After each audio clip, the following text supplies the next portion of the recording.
O vídeo já vai começar, mas antes, não se esqueça de se inscrever e ativar as notificações.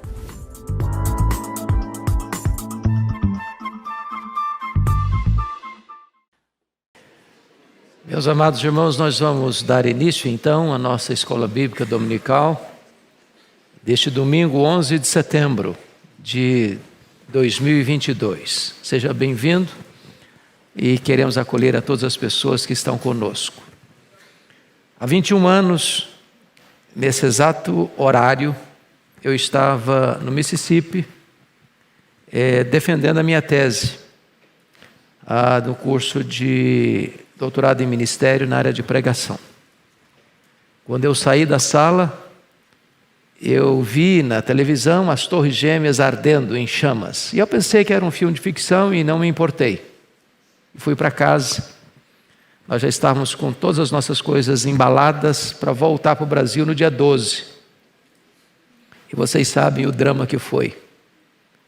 Há 21 anos o mundo estava atordoado diante do maior ataque terrorista da história nos Estados Unidos. Deus restaurou aquela nação no sentido de levantar o ânimo, e o Deus a quem servimos é este Deus, que diante das tragédias da vida, nos põe de pé de novo, nos dá a bênção de caminhar. Aqui estamos hoje, 21 anos depois, preservando Deus a nossa vida, a nossa saúde, a nossa família, e nós queremos adorar este Deus, servi-lo, amá-lo e meditar na sua santa palavra. O salmo que nós vamos considerar com vocês hoje é o Salmo 41.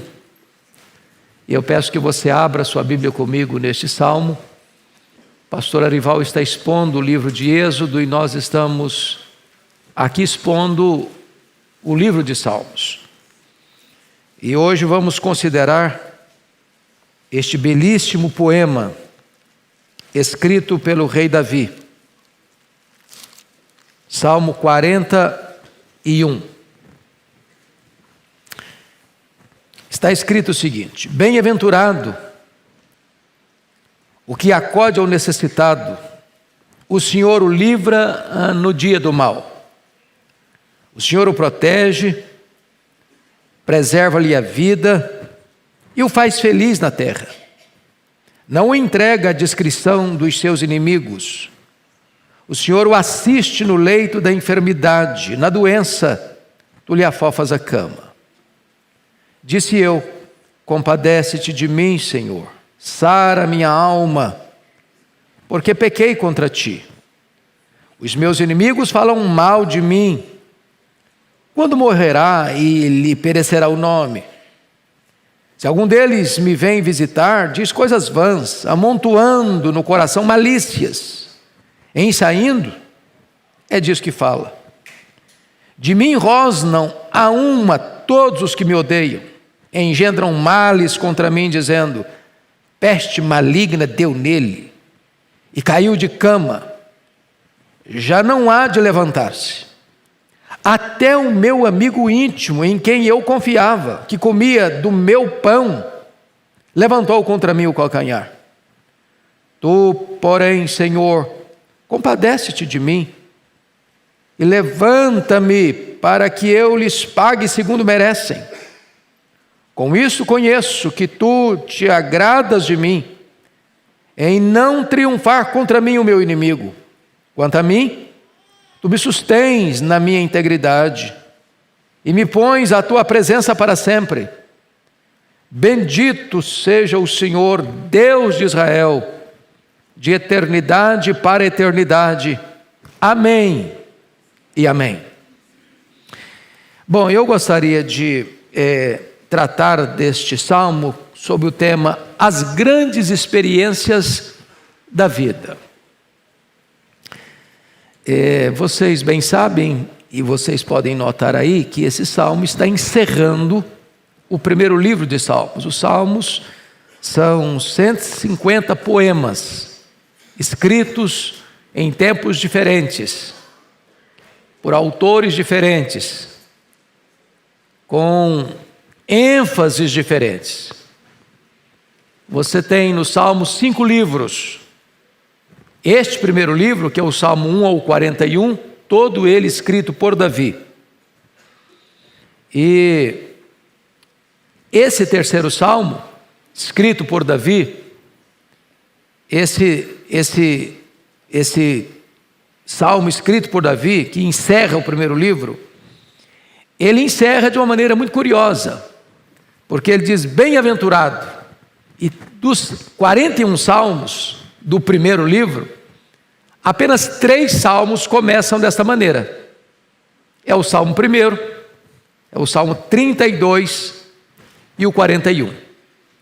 No Salmo 1, Davi diz, bem-aventurado é o homem que não anda no conselho do ímpio, ou dos ímpios, não se detém no caminho dos pecadores, nem se assenta na roda dos escarnecedores. Essa palavra bem-aventurado, traduzido, quando foi feita a tradução da Septuaginta, foi vertido como Macários. Macários é a mesma palavra que Jesus usou lá nas bem-aventuranças. Bem-aventurados humildes de espírito, bem-aventurados os que choram, bem-aventurados os mansos.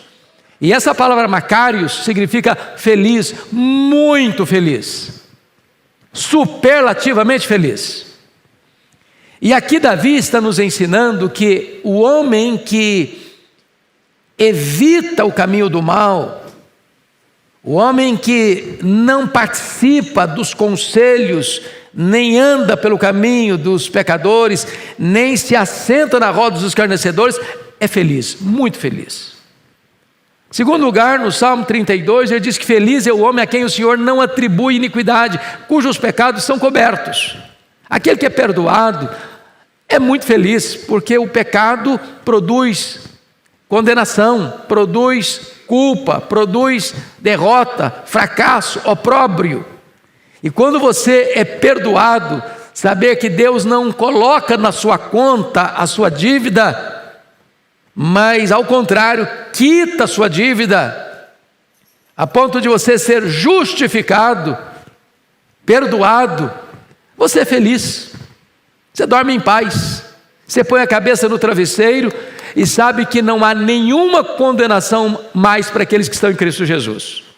Isso é motivo de uma grande felicidade. Mas agora, neste salmo, pela terceira vez, Davi vai falar que bem-aventurado, muito feliz, é aquele que acode ao necessitado. O generoso é feliz. É por isso que o Senhor Jesus diz que mais bem-aventurado é dar do que receber. Quem tem essa experiência, quem tem esta prática, sabe disso, que você é muito feliz quando você estende a mão para socorrer alguém. Você é muito feliz quando você ajuda alguém, quando você acode, socorre o necessitado. Bom, este salmo não apenas encerra o primeiro livro dos Salmos, mas esse salmo é também um salmo messiânico. Você sabe, você tem salmos de louvor, você tem salmos de penitência, você tem salmos imprecatórios, você tem salmos de lamento, e você tem salmos messiânicos. Quando é que um salmo pode ser chamado de messiânico? Quando o autor, ao escrever, não escreve apenas algo que tem a ver com ele, mas como um profeta, ele escreve apontando para uma realidade de Cristo.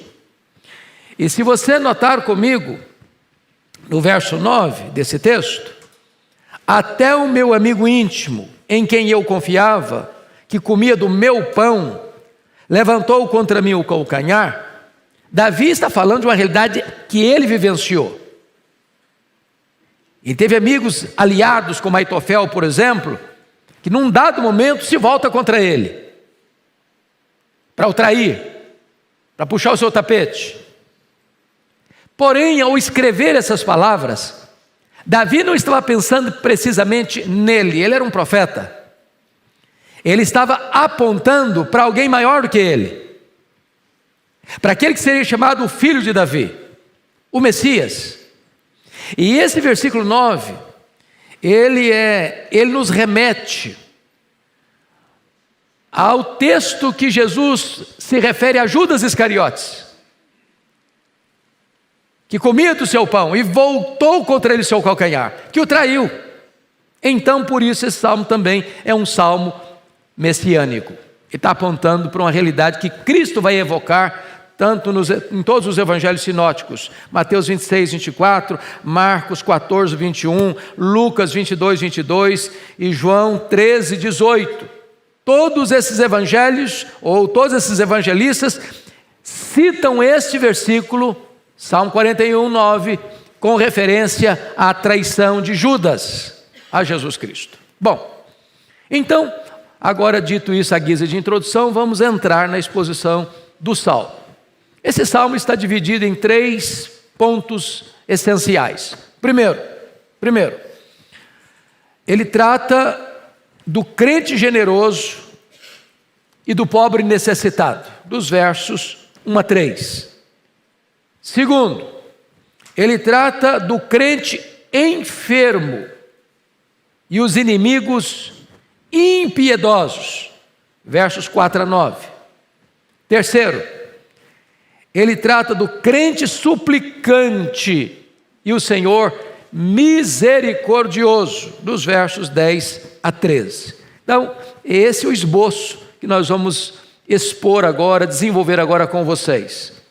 Crente generoso, pobre necessitado, crente enfermo, inimigos impiedosos, crente suplicante e Senhor misericordioso. Então vamos ao primeiro ponto, o crente generoso e o pobre necessitado. Com a Bíblia aberta comigo aí, vamos lá. Primeira coisa que eu destaco é que a generosidade é fonte de sublime felicidade. Olha o versículo 1. Bem-aventurado o que acode ao necessitado.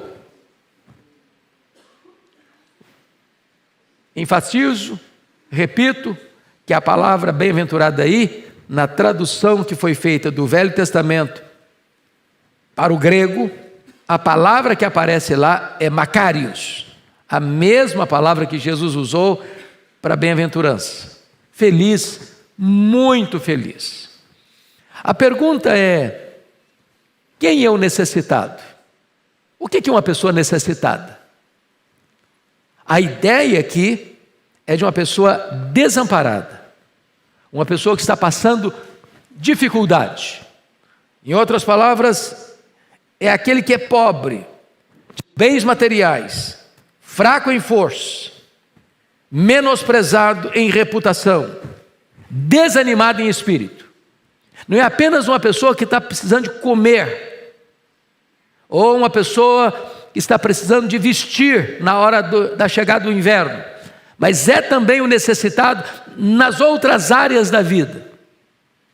Alguém que pode estar com muito dinheiro, mas está numa grande aflição.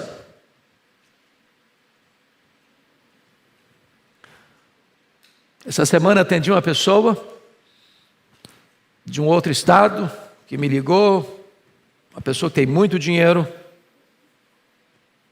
que tem muitos bens, mas vivendo um drama, já tentar suicídio algumas vezes, a vida perdeu o sabor, a vida se desfigurou diante dos seus olhos, ele não consegue encontrar mais razão para viver. É uma pessoa necessitada, que precisa de ajuda, precisa de socorro, precisa de uma mão estendida, precisa de uma palavra de ânimo. E talvez você olhe o mapa de São Paulo, tem muitas pessoas carentes fisicamente, necessitadas de comida, e esta igreja tem sido uma agência nas mãos de Deus para atender tantas famílias necessitadas de pão, de comida, de uma cesta básica. Mas há outras pessoas que moram em palacetes, em condomínios de luxo, em apartamentos amplos, que vestem as roupas de grife mais caras, que andam pelas ruas de São Paulo e do Brasil e do mundo em carros de luxo, que têm reserva econômica para viver de uma forma de fausto e luxo por anos, mas que são carentes, necessitadas, estão desesperadas, precisando de uma palavra, serem acudidas. Este é o contexto aqui, meus amados irmãos. Agora, o texto está dizendo que quando você acode essa pessoa, socorre essa pessoa, na hora que ela mais precisa, na hora do desespero, na hora que ela está afundando, como que só o nariz de fora, tentando respirar, você que socorre é muito feliz. Você que estende a mão é muito feliz. O texto está mostrando para nós que feliz não é o egoísta, não é o narcisista, não é o que olha só para ele, pensa nele, desde que ele sobreviva, desde que ele esteja indo bem, desde que ele com saúde, com dinheiro, com família tranquila, com seus negócios prosperando, que os outros se danem, como diz a música do Roberto Carlos, que você me aqueça nesse inverno e o restante vá para o inferno. Eu estou pensando em mim, no meu bem, na minha felicidade. Não, esse texto ensina para nós o altruísmo. O altruísmo. De você olhar para o outro. De você olhar pela janela e saber que tem gente à sua volta precisando de uma palavra, precisando de uma mão estendida, precisando de um socorro, precisando de uma ajuda, precisando de ser notado e assistido.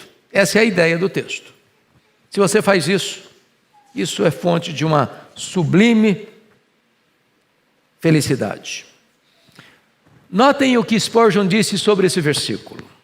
Como são tolos os que temem perder a riqueza, dando-a, e não temem perderem-se, mantendo-a. Aquele que guarda ouro pode ser um bom carcereiro, mas aquele que dispõe para socorrer o necessitado é um bom mordomo. O que a Bíblia diz?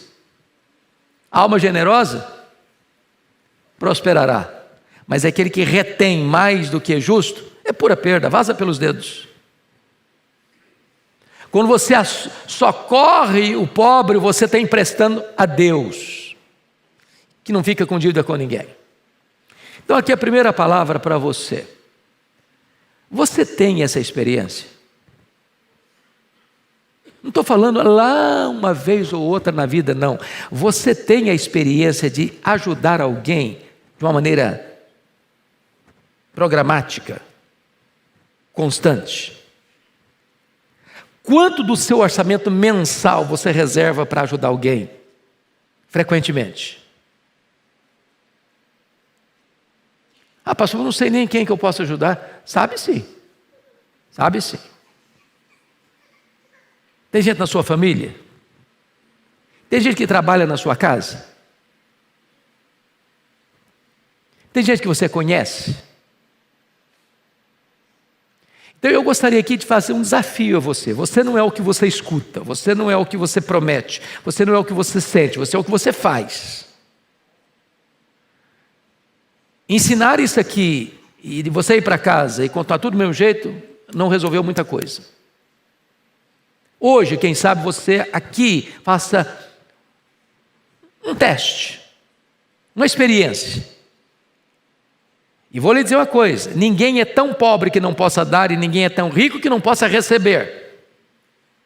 Assuma um compromisso diante de Deus, eu vou começar a ajudar uma pessoa. Eu vou começar a ser generoso, eu vou começar a dar parte daquilo que eu recebo. Veja o resultado. Você vai ficar espantado. Porque Deus vai multiplicar a sua sementeira. Deus vai fazer você prosperar. Em todas as áreas. E você vai perceber que mais bem-aventurado é dar do que receber.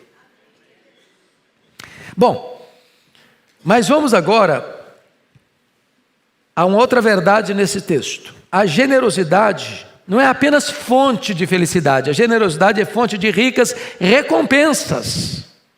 E o texto vai elencar para nós 5 recompensas. Primeira, olha aí no versículo 1 ainda. O Senhor o livra no dia do mal. O que o texto está dizendo? Você é crente? Louvado seja Deus, você é crente. Você está aqui, você ama Deus, você é um servo, uma serva de Deus. Mas Deus não blindou a sua vida. Você não está numa estufa. Você não está numa redoma de vidro. Você e eu enfrentamos também o dia mau. Não está escrito lá em Efésios 6? Acerca do dia mau? Depois de você vencer tudo, você permanecer firme, porque chega o dia mau. O que é o dia mau? Se você pensa numa luta, numa batalha espiritual, o dia mau é o dia em que parece que todas as forças adversárias, visíveis e invisíveis, humanas e espirituais, conspiram contra você. É aquele dia que parece que os céus estão de bronze. Você já acorda com o nó na garganta.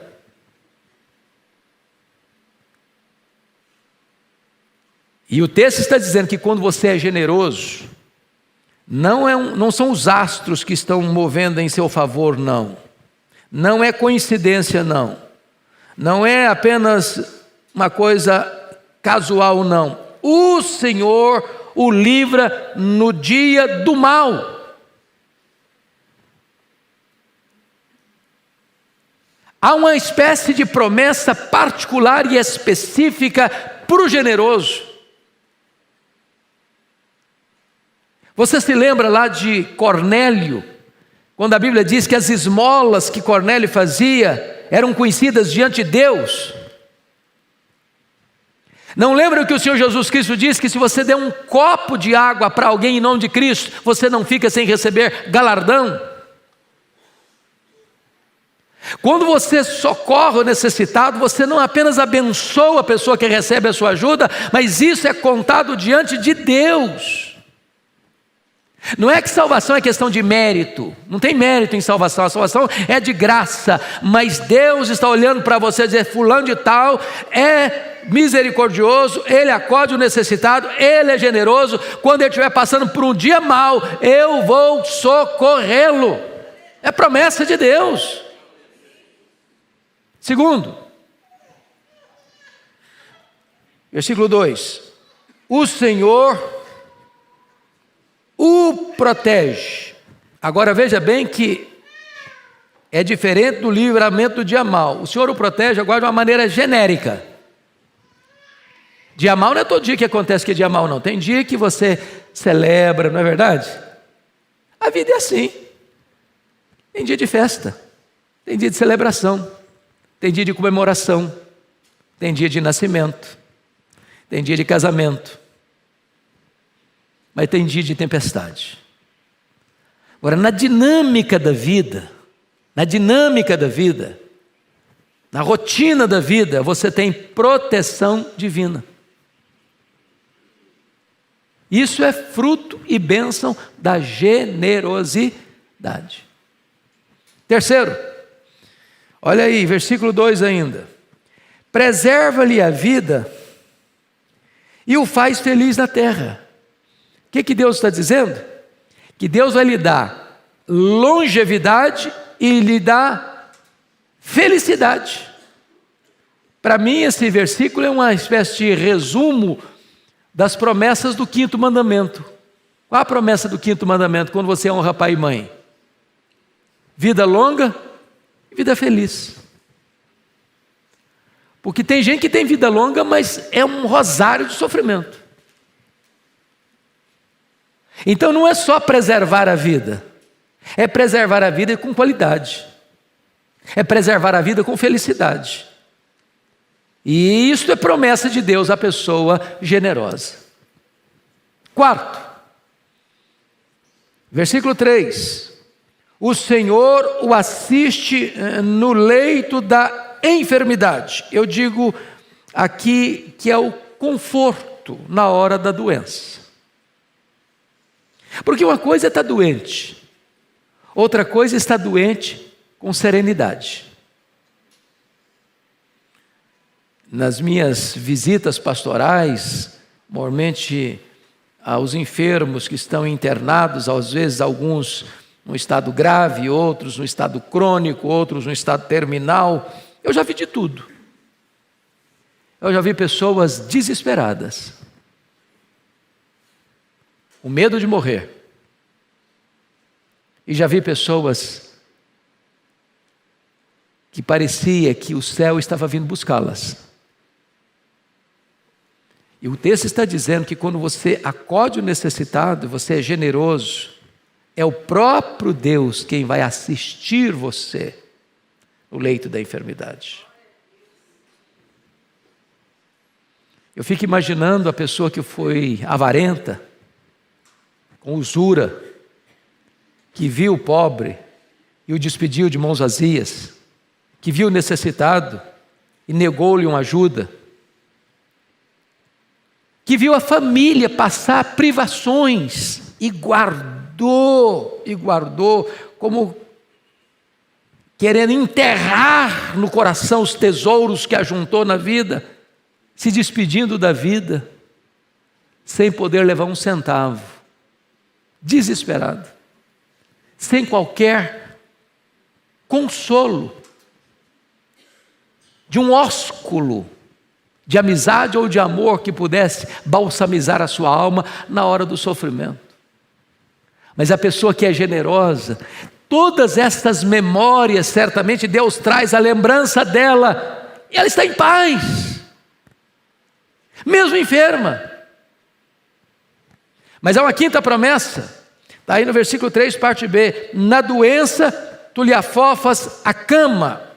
E eu confesso a vocês que ao longo da minha vida de 60 e lá vai fumaça de anos, eu entendi esse versículo de outra maneira. Quando eu fui examinar esse texto com mais vagar e estudá-lo para fazer o comentário, eu descobri uma coisa muito melhor do que eu acreditava até então. Eu pensava que afofar a cama era mais do que um colchão d'água. Já teve gente doente na família que precisou comprar um colchão d'água?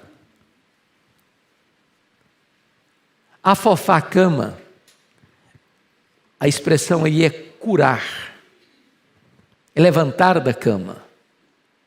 Afofar a cama significa que o leito não vai ser o leito da enfermidade, mas vai ser o leito do descanso, de Deus lhe dar saúde. E em vez de você estar presa ao leito doente, você está descansando com saúde na sua cama. Porque eu não sei se você já percebeu isso, cama é uma bênção quando você está cansado, não é verdade? Agora, quando você tem que ficar na cama doente, um dia, 2 dias, uma semana, a cama vira um tormento. É um tormento. Afofar a cama traz a ideia de que a cama não vai ser um lugar onde você está preso nela, mas vai ser um lugar de refrigério e de descanso, porque Deus agora curou você, lhe deu saúde, e você vai para lá para descansar e não para sofrer. Essa é uma promessa de Deus a alguém que é generoso. Bom, essa é a primeira parte. Essa é a primeira parte. Agora vamos para a segunda parte. É por isso que eu disse para vocês que são as experiências da vida, porque esse salmo parece que ele não tem muita harmonia, no sentido de que ele narra pedaços da vida que não estão necessariamente conectados. Porque a transição para o verso 4, você diz, não está combinando, parece que não é a mesma pessoa. Não é a mesma pessoa. Não é a mesma pessoa, só que pintando quadros diferentes da vida. Qual o próximo quadro? O próximo quadro é de um crente doente, diante de inimigos impiedosos. Então veja comigo o primeiro ponto, que é uma confissão honesta no verso 4. Disse eu, compadece-te de mim, Senhor, sara minha alma, porque pequei contra ti. Então vamos entender isso aqui. Agora Davi é um pecador, que pecou contra Deus. E o que ele está sentindo agora? Ele está sofrendo. E veja bem, pecado e sofrimento são irmãos gêmeos. Não tem como pecar e não sofrer. O pecado sempre traz sofrimento. Aliás, o pecado nos faz sofrer mais do que a doença. Porque a doença pode vir e você está em paz. Mas o pecado, ao vir, não deixa você em paz. O pior sofrimento não é aquele que surra o seu corpo. O pior sofrimento é aquele que açoita a sua consciência. É aquele que põe sobre você o peso da culpa. Então não há pecado indolor. O que faz você ficar cansado não é o trabalho, é o pecado. Porque o cansaço do trabalho, uma noite de sono reparador, renova o seu vigor. Mas o pecado estiola você, seca seus ossos, arranca lágrimas dos seus olhos e atormenta a sua vida. E aqui Davi está dizendo isso. Compadece de mim, sara minha alma. Ele está dizendo, a minha alma está doente, a minha alma está enferma. Por quê? Porque eu pequei. Pequei contra quem? Contra ti. O que é isso aqui? É uma confissão. Uma confissão arrancada do mais profundo da alma, doente, enfraquecida, debilitada, por causa do pecado. Veja você que ele está com o corpo doente e está com a alma doente. Isso é o efeito do pecado. O pecado adoece o corpo, o pecado adoece a alma. Mas agora, veja você que ele está enfrentando, depois de fazer uma confissão honesta, enfrentando uma maledicência impiedosa. Olha os versos 5 e 6. Você pode ler comigo, versos 5 e 6, vamos juntos? Os meus inimigos falam mal de mim. Quando morrerá, lhe perecerá o nome. Se algum deles me vem visitar, diz coisas vãs, amontoando no coração malícias, ensaindo. É disso que fala. Então vamos entender algumas coisas aqui. Você acha que crente tem inimigo?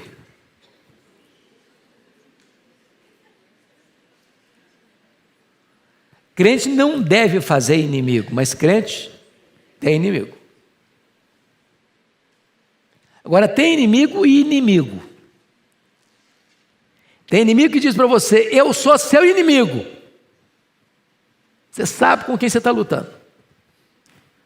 Mas tem inimigo que se disfarça de amigo. Tem inimigo que tem o desplante, a cara de pau, de quando você está doente, ele ir lá visitar você. E ele está falando coisas vãs para você, amenidades. Mas lá no coração ele está dizendo, morra miserável, morra miserável, morra miserável.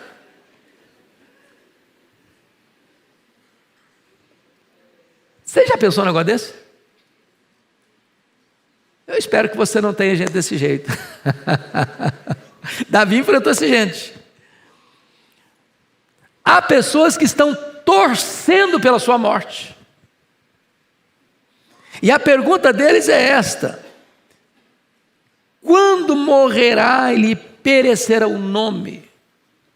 Porque eles não querem só que Davi morre, eles querem que todo o nome que Davi granjeou pelas suas conquistas, pelas suas batalhas, pela sua notoriedade como um rei e um conquistador, tudo isso vá para a sepultura com ele. E esses inimigos são maledicentes, olha aí, falam mal de mim. Ô, gente, a maledicência é pior que a espada. Você sabe que o pior inimigo do mundo, cheio de veneno, é o inimigo que se esconde atrás da toca dos dentes.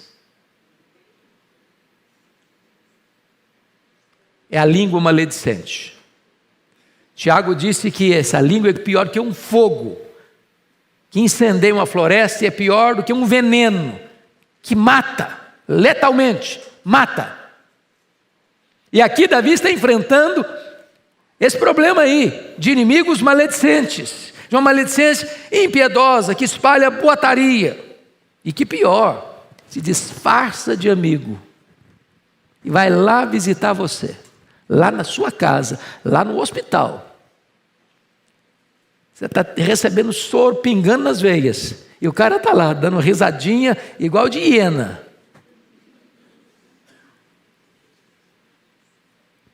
Torcendo para você morrer. Mas agora, Davi ainda vai além e compara esses inimigos que têm um ódio animalesco. Olha o versículo 7. De mim, você pode ler a parte B comigo?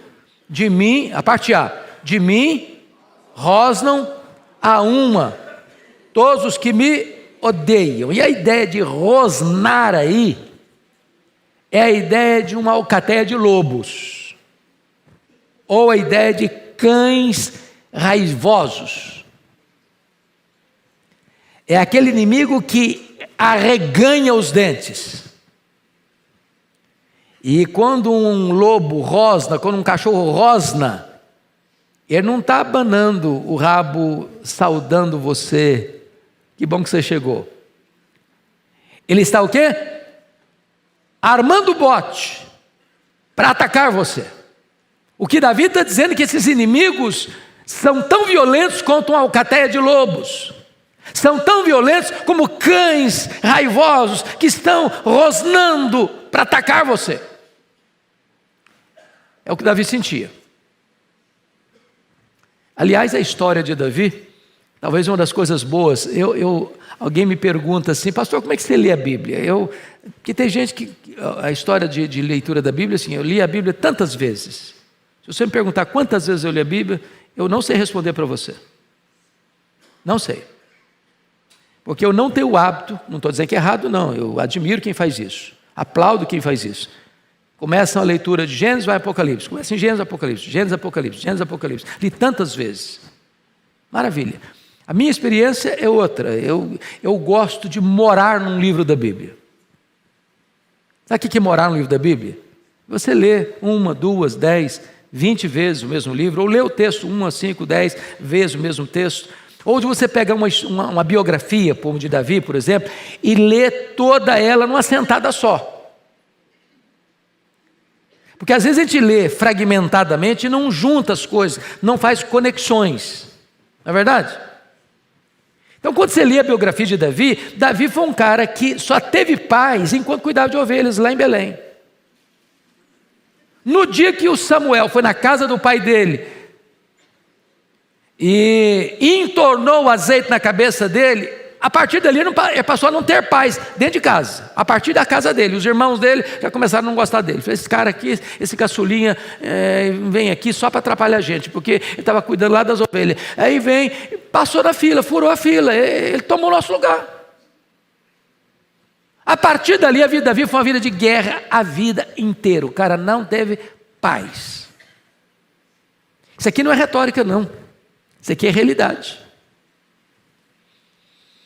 Mas vamos ver que esse ódio animalesco passa por um desejo perverso. Olha o 7b e o 8 comigo. Engendram males contra mim, dizendo: peste maligna deu nele, e caiu de cama, já não há de levantar-se. Meus irmãos, vejam vocês no verso 7b, engendram males contra mim. O que é engendrar males? O que é a ideia de engendrar? Maquinar, urdir, tramar, parar e fazer uma reunião de inimigos, que são cães que rosnam, para dizer o que nós podemos fazer para prejudicar, para destruir, para matar, para botar esse cara numa enrascada. É só você começar a dar uma lida, por exemplo, na saga das fugas de Davi do seu sogro.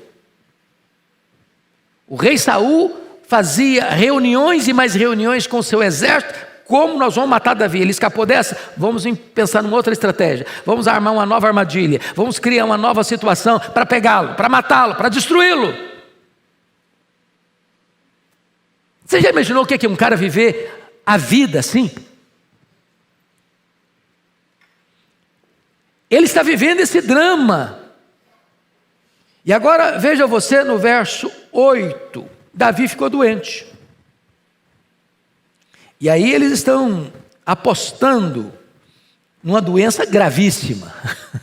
Estão querendo que a doença seja mais grave do que de fato é. Dizendo assim, peste maligna deu nele. Peste maligna, via de regra, era uma expressão de lepra. Ou seja, uma doença incurável. Ele está doente. A doença dele é grave, a doença dele é incurável.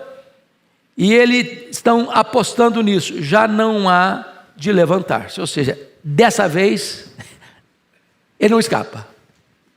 Dessa doença, ele não se cura. Ele vai morrer mesmo. E eles estão festejando, aplaudindo, vai morrer, vai morrer. Agora, dessa ele não sai. É o desejo perverso. Em outras palavras, eles estão entoando antecipadamente cantilenas fúnebres. Você conhece gente assim? Que já aposta na derrota do outro? Só que Deus é tão maravilhoso que Deus costuma virar a mesa, viu? Deus costuma mudar o placar do jogo. Eu me lembro dentro da saga política paulistana, em tempos idos, de um candidato que resolveu sentar-se na cadeira nas vésperas da eleição, achando que a vitória dele já estava assegurada. E no dia da eleição, quando abriram as urnas, quem ganhou foi o outro. É possível que alguém acredite que o outro vai ser derrotado e ele vai vencer. E é possível que Deus mude o jogo. Que Deus altere a situação. E Deus curou Davi. Deus levantou Davi. E Davi sarou. E os seus inimigos ficaram completamente derrotados ao destilarem veneno contra Davi. Mas aí vem o último ponto desse ponto aqui, a traição ingrata do verso 9. Você pode ler o verso 9 comigo? Vamos lá? Até o meu amigo íntimo, em quem eu confiava, que comia do meu pão, levantou contra mim calcanhar. O texto não diz a quem Davi estava se referindo. Podia ser seu filho, Absalão. Podia ser o próprio sogro dele, o Saul, a quem ele ia lá tocar harpa na sala do rei. E Davi pode ter tido muitos defeitos, mas esse ele não teve. Ele nunca se insurgiu contra o sogro para matá-lo, tendo a oportunidade de fazê-lo. Pode ser Aitofel, seu conselheiro, que se aliou a Absalão na conspiração, depois cometeu suicídio. O certo é que Davi está dizendo que, num dado momento da vida, a gente pode também experimentar esse sabor amargo de um companheiro de jornada, no meio do caminho, virar as costas para a gente. Porém, Davi estava aqui profeticamente apontando para um fato maior. Do próprio filho de Davi, o Messias, Jesus de Nazaré, nosso glorioso Redentor, que chama 12 homens para serem apóstolos. E dentre esses 12 homens, um deles exerceu um cargo de confiança, tesoureiro do grupo, Judas Iscariotes. E num dado momento, Judas Iscariotes, dominado pela ganância, pela avareza, pelo amor ao dinheiro, resolveu livremente vender Jesus por 30 moedas de prata e trair o seu Senhor. E na verdade, Judas vai se tornar o líder da escolta militar, composta de soldados romanos e soldados do Sinédrio, fortemente armados, para na noite fatídica que Jesus viveu no jardim do Getsemane, capitanear a corja e entrar no jardim e depositar na face sacrossanta de Jesus o beijo traidor. E o beijo traidor de Judas feriu o coração do nosso Senhor, tanto quanto os cravos que lhe rasgaram as mãos. E aqui Davi está retratando esta cena, que aconteceu 1000 anos depois de Davi escrever esse salmo. Bom, vamos então agora ao último ponto desse salmo. Primeiro, ele falou do generoso. Depois ele falou do enfermo. Agora nós vamos falar do crente que ora, o crente suplicante. Versos 10 a 13. Vamos olhar aí. Em vez de Davi sucumbir, Davi ora. A primeira coisa que eu chamo a sua atenção é o pedido de restauração do verso 10. Você pode ler comigo 10? Vamos juntos? Tu, porém, Senhor, compadece-te de mim. Levanta-me, para que eu lhes pague segundo merecem. O que é que você vai fazer quando você constata que alguém está perseguindo você? Ou que alguém traiu você? Qual é a reação natural do ser humano? Pagar na mesma moeda. Dá o troco. Dente por dente, olho por olho, pé por pé, queimadura por queimadura. Essa é a reação humana. Não foi essa a reação de Davi. O que Davi fez? Ele não se vingou, mas ele entregou a causa para quem? Para Deus. E ele ora a Deus. E a primeira coisa que ele vai fazer é dizer: tu, porém, Senhor, compadece-te de mim. Ele não está pedindo direito, ele está pedindo compaixão. Ele está dizendo: Senhor, eu sou uma pessoa maravilhosa e eu tenho direitos garantidos, e eu decreto que tu me levantes dessa cama da enfermidade, que tu derrotes o meu inimigo. Não foi isso que ele fez. Ele chega para Deus, humildemente pede o quê? Compaixão, misericórdia. Segunda coisa, ele pede cura e levanta-me, porque os inimigos estão dizendo: deu peste maligna nele, ele vai morrer, dessa ele não sai. Não tem médico que reverta esse diagnóstico dele, não tem remédio que o cure. Eu quero dizer para você que o nosso Deus não aceita os diagnósticos fechados pelos homens. Quem tem a última palavra é o nosso Deus. Para Ele não tem cura, não tem doença incurável, para Ele não tem causa perdida, para Ele não tem problema insolúvel, para Ele não tem diagnóstico final dado pelos homens. A última palavra é dele. E se Ele quiser, Ele cura. Se Ele quiser, Ele levanta do leito. Se Ele quiser, Ele restaura. Se Ele quiser, Ele faz milagres ainda hoje. Bendito seja Deus.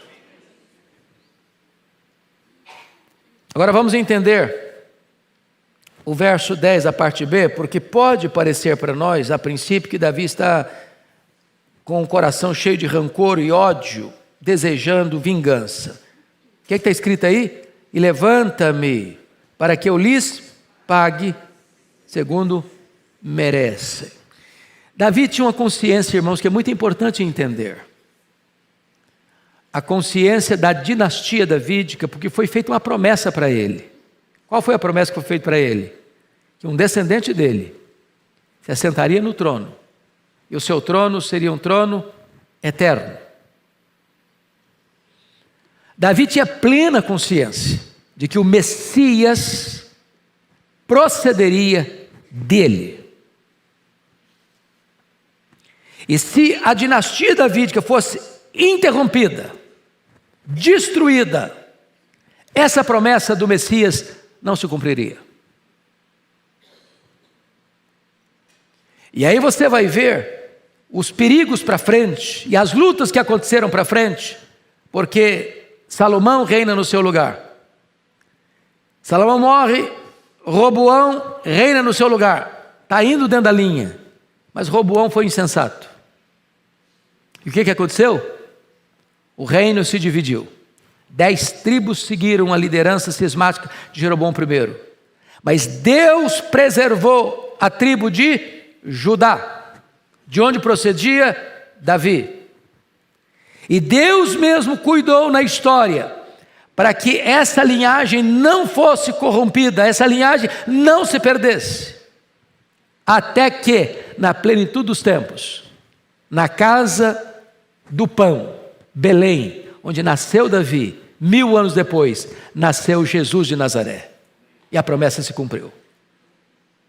Davi está aqui não querendo vingança pessoal. O que Davi está aqui pedindo é que a dinastia não fosse interrompida, para que os inimigos não frustrassem o propósito soberano de Deus. E Deus é fiel para cumprir a sua promessa, e os inimigos foram derrotados, e a dinastia davídica prosseguiu. Segunda coisa, tributo de gratidão no versículo 11. Com isso conheço,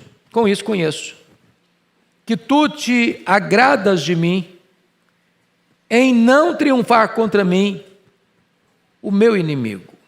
Davi tinha plena consciência de duas coisas. Primeiro, que Deus perdoou o seu pecado.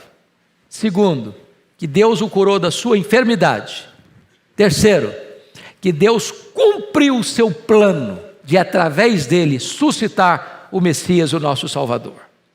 E ele está aqui dando graças a Deus por isso. Com isto conheço que tu te agradas de mim. E eu quero dizer para você que também o Senhor Deus se agrada de você, porque você está em Cristo. Você está em Cristo. Deus se agrada de você.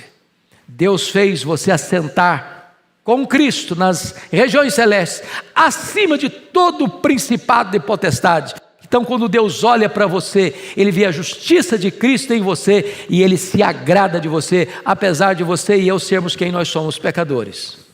Bendito seja Deus por isso. Terceiro, penúltimo lugar, anelo por comunhão, versículo 12. Leia o 12 comigo. Quanto a mim, vamos juntos? Quanto a mim, tu me sustens na minha integridade e me pões à tua presença para sempre. Oh, amados irmãos, Deus perdoa, Deus restaura, Deus cura, Deus dá vitória, Deus preserva o coração íntegro, e Deus dá a nós o maior de todos os privilégios, desfrutar da sua presença.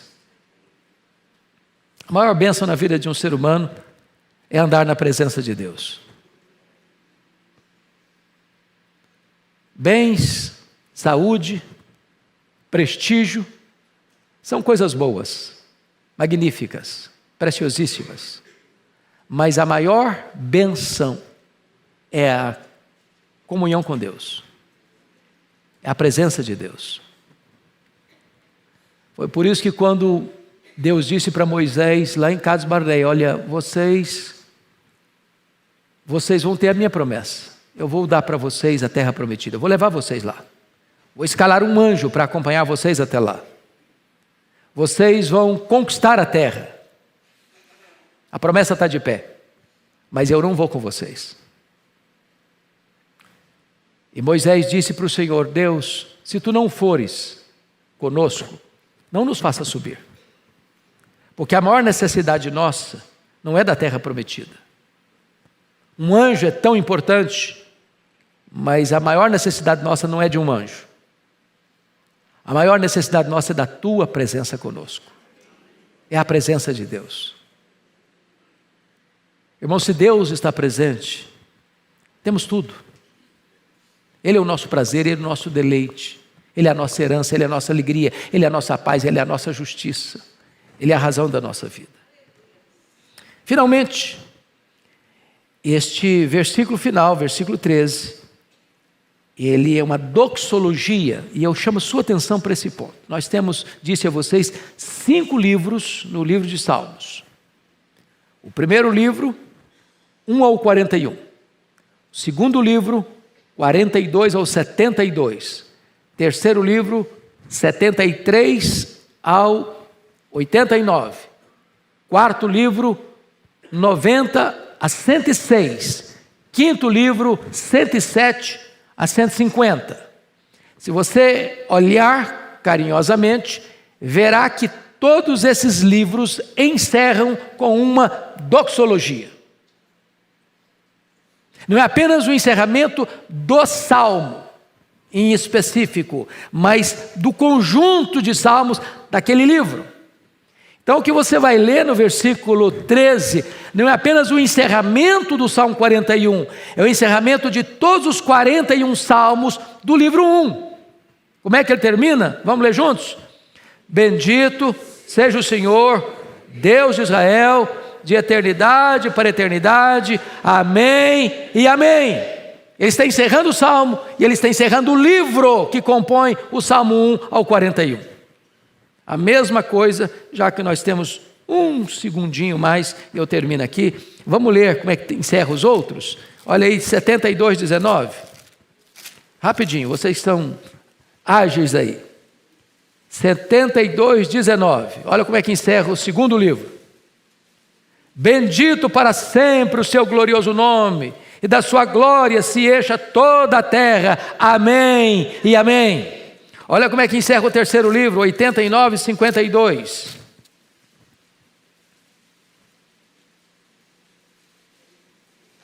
Bendito seja o Senhor para sempre. Amém e amém.